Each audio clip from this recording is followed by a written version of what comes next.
வணக்கம் ஃப்ரெண்ட்ஸ், வாங்க இன்றைக்கி நம்ம எம்வி விலாக்ஸ் ஆஃப் மதுரவழி சேனலில் பார்க்க போகிறது வெங்காய தொக்குங்க. என்னோடய ஸ்டைலில் நான் செஞ்சுருக்கேன். சூப்பராக இருக்கும் இந்த வெங்காய தொக்கு. நீங்களும் செஞ்சு சாப்பிட்டு பாருங்களேன் எப்படி இருக்குன்னு. இந்த தொக்கு செஞ்சு கொடுத்திங்கன்னா எவ்வளோ இட்லி சாப்பிட்டோன்னு நம்மளுக்கே தெரியாது. வாங்க வீடியோக்குள்ளே போகலாம். பாருங்கள், ஒரு பேன் எடுத்து வச்சுட்டேன் வானல். அதில் ஒரு 3 ஸ்பூன் நல்லெண்ணெய் ஊற்றிருக்கேங்க. இதுக்கு நல்லெண்ணெய் தான் இந்த வெங்காய தொக்குக்கு நல்லாயிருக்கும். இல்லைனாலும் நம்ம மற்றது ஊற்றிக்கலாம். சன்ஃப்ளவர் ஆயிலோ கடலெண்ணெயோ ஊற்றிக்கலாம். தேங்காய் எண்ணெய் வேண்டாம். பாருங்கள், நல்லா ஒரு கட்டி பூண்டு பல் உரித்து எடுத்து போட்டிருக்கேன். அதோட ஒரு 150 கிராமாவது சின்ன வெங்காயம் உரித்து போட்டுக்கோங்க. நான் எனக்கு கொஞ்சமாக தான் செய்கிறேன். நீங்கள் என்ன அளவுகள் அதிகமாக வேணுன்னா நீங்கள் அப்படியே இதை டபுளாக குவான்டிட்டியை ஆட் பண்ணிக்கிங்க. பாருங்கள், இப்போ வெங்காயத்தையும் போட்டு இதுக்கு வந்து காரமாக 4 மிளகாங்க. இது பெரிய மிளகாயாக இருக்கும், நல்லா காரமாக இருக்கும். நான் 4 போட்டிருக்கேன். காரத்து வந்து உங்களுக்கு ஏற்ற அளவுக்கு நீங்கள் போட்டுக்கோங்க. கூட்டியோ குறைச்சோ நீங்கள் போட்டுக்கலாம். இந்த வெங்காயத்தையும் பூண்டு காஞ்ச மிளகாயும் நல்லா வதக்கணுங்க. வதக்குனா தான் எண்ணெயிலே நல்லா வதங்கி வரணும். கலர்ஃபுல்லாக சேஞ்ச் ஆகணும். அந்த அளவுக்கு வதக்கிக்கிங்க. இதுக்கிடையில் இதை ஆரம்பிக்கிறதுக்கு முன்னாடி நீங்கள் ஒரு பவுட்ரு ஒன்று ரெடி பண்ணணுங்க. அதை நான் உங்கள்கிட்ட காமிக்கல. காரணம் என்னென்னா, நான் ஆல்ரெடி அதேமாரி செஞ்சு வச்சுருக்கேன் அந்த பவுட்ரு. அதை எடுத்துக்கலான்னு. ஒன்றும் இல்லை, இந்த அளவுக்கு வந்துட்டு 1 ஸ்பூன் வெந்தயம், 1/2 ஸ்பூன் கடுகு வெறும் வானலில் வறுத்து ஆற வச்சு பொடி பண்ணி எடுத்துக்கோங்க. அது ரொம்ப முக்கியம் இந்த தொக்குக்கு. பாருங்கள், இப்போ நல்லா வெங்காயமும் வதங்கி வந்துருச்சு. மிளகாயெல்லாம் நல்லா வதங்கிடுச்சு. நான் வந்து அந்த வெந்தயம் கடுகு வந்து ஆல்ரெடி வறுத்து பொடி பண்ணி நான் ஸ்டோர் பண்ணி வச்சுருக்கேங்க. எனக்கு அப்பப்போ தொக்குக்கு இந்த ஊறுகாய்க்கெல்லாம் போடுறதுக்காக தனியாக வச்சுருக்கேன். அதை எடுத்து போட்டுக்குவேன். இப்போ இந்த வெங்காயம்லாம் நல்லா ஆறிடுச்சுங்க. இது வதங்கிடுச்சு. இதுக்கு வந்து தாளிக்கிறதுக்கு ஒரு பெரிய வெங்காயம் பொடியாக நறுக்கியிருக்கேங்க. இதை பாருங்கள், ஒரு பெரிய நெல்லிக்காய் அளவு புளி எடுத்து ஊற வச்சுருக்கேங்க. இப்போ இந்த வெங்காயம் ஆறுனதை எடுத்து மிக்ஸி ஜாரில் வெங்காயம் பூண்டு காஞ்ச மிளகாலாம் வதக்கியிருக்கோம் இல்லையா, ஆறுனதை மிக்ஸி ஜாரில் போட்டு அந்த கரைச்ச புளி தண்ணி வடித்து எடுத்து வச்சுருக்கோம்ல, அதை ஊற்றி தான் அரைக்கணுங்க. நல்லா நைஸாக அரைச்சி எடுத்துக்கணுங்க. அதோட இப்போ அந்த மீதி இருக்கிற எண்ணெயோட கொஞ்சம் இன்னொரு 3 ஸ்பூன் நல்லெண்ணெய் ஊற்றிக்கிங்க. சரிங்களா?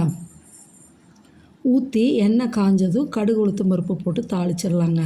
நல்லா கடுகு உளுத்தம் பருப்பு பொரிஞ்சு வந்ததும் கருவேப்பிலையும் போட்டு பொரிஞ்சு வரட்டுங்க. இதுக்கு நல்லெண்ணெய் தான் போடணுங்க. அதுதான் டேஸ்ட்டும் கூட. அதே சமயம் கொஞ்சம் எண்ணெயும் இழுக்கும்.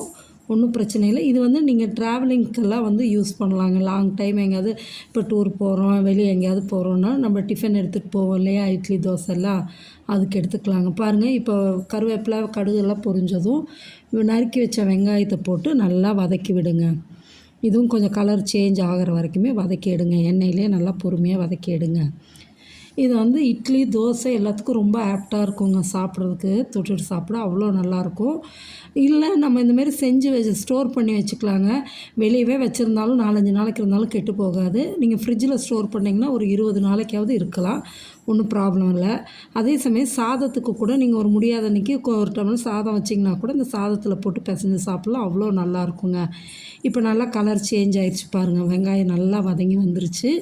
இப்போ நம்ம மிக்ஸி ஜாரில் அரைச்சி வச்சுருக்கோம் இல்லைங்களா நைஸாக, பூண்டு வெங்காயம் காஞ்ச மிளகாய் அரைச்சி வச்சுருக்கோம்ல புளி தண்ணி ஊற்றி, அதை எடுத்து இப்போ இதில் ஊற்றிடலாங்க. ஊற்றி வதக்கி விடணுங்க. பொறுமையாக வதக்கி விடுங்க.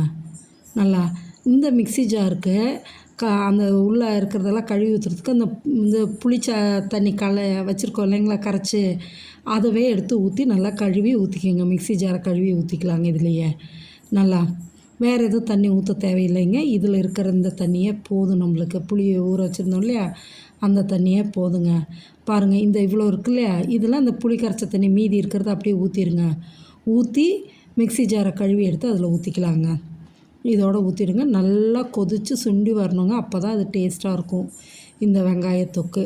ஊற்றிட்டு கிளறிட்டு நான் சொன்னேன் இல்லைங்களா, இந்த வெந்தயம் கடுகு வறுத்து பொடி பண்ணி வச்சுருக்கேன்னு, அதை எடுத்து இதுக்கு இந்த அளவுக்கு வந்து 1 ஸ்பூன் போட்டுக்கலாங்க. நல்லா ஸ்கூப்பாக எல்லாமே நம்ம செய்கிற அளவுக்கு ஏற்ற மாரி கூடவோ குறைச்சோ நீங்கள் செஞ்சுக்கலாம். நான் வந்து இப்போ 1 ஸ்பூன் நல்லா ஸ்கூப்பாக எடுத்து போட்டுக்கிறேங்க. அதாவது இது நான் பெரிய ஸ்பூனில் எடுத்திருக்கேன், அதனால் பார்க்க கம்மியாக தெரியும்.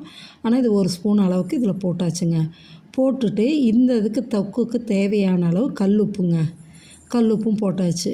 போட்டு நல்லா கிளறி விடுங்க. கிளறி விட்டுட்டு கொஞ்சோண்டு பெருங்காயத்தூள் ஒரு 1/2 ஸ்பூனுக்கு பெருங்காயத்தூள் போட்டுக்கலாங்க. 1/2 ஸ்பூன் போதும், அந்த அளவுக்கு போதும் பெருங்காயம். போட்டு நல்லா கிளறி விட்டுட்டு ஒரு மூடியை போட்டு மூடி வச்சுருங்களேன். நல்லா மீடியம் ஃப்ளேம்லேயே நல்லா கொதித்து வரட்டுங்க. அப்படியே எண்ணெய் பிரிஞ்சு நல்லா வருங்க. அந்த ஸ்டேஜில் தான் நல்லா கெட்டியாக திக்காக வரும். அந்த ஸ்டேஜில் நம்ம ஆஃப் பண்ணி இறக்கி எடுத்துக்கலாங்க. கொதிக்கணும், அப்போ தான் நல்லாயிருக்குங்க டேஸ்ட்டு. அப்படியே இட்லிக்கு தோசை சுட சுட இந்த வெங்காயத்தொக்கை கொடுத்துட்டு சுட சுட இட்லி கொடுத்தாங்கன்னு வைங்களேன், 10 இட்லி சாப்பிட்டாலும் பத்தாதுங்க, அவ்வளோ நல்லாயிருக்கும். இப்போ பாருங்கள், அப்பப்போ இடையில எடுத்து கிளறி விடுங்க. பாருங்கள், எண்ணெய் பிரிஞ்சு வர ஆரம்பிக்குது இப்போ தான். அதோட கிளறி விடுங்க. நல்லா கிளறி விட்டு திரும்ப மூடி வச்சுட்டு நம்ம அப்பப்போ இடையில 2 தடவை 3 தடவை கிளறி விடுங்க. நல்லா கலந்து வரட்டும். நல்லா எண்ணெய் ஃபுல்லாக பிரிஞ்சு வரணுங்க. இந்த கலரே சேஞ்ச் ஆகும். அப்படியே தொக்கோட கலரே இந்த கலர் வராது, அப்படியே சேஞ்ச் ஆகி வருங்க. அந்த ஸ்டேஜ் வரையில் நம்ம இறக்கலாம். பாருங்களேன், இந்த அளவு பாருங்கள். மேலே எப்படி நம்ம ஊற்றின எண்ணெய் எல்லாம் பிரிஞ்சு வருது பார்த்தீங்களா? இந்த அளவு பிரிஞ்சு வரணும். இந்த அளவு திக்காகவும் இருக்கும் தொக்கு. இப்போ ஓகே, இதை எடுத்து நம்ம சர்வ் பண்ணலாங்க.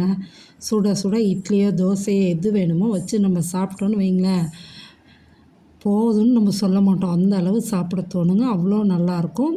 நீங்களும் இங்கே இந்த வெங்காயத்தொக்கை செஞ்சு சாப்பிட்டு பார்த்துட்டு எப்படி இருக்குன்னு சொல்லுங்கள். நம்ம சேனல் சப்ஸ்கிரைப் பண்ணுங்கள். Thanks friends.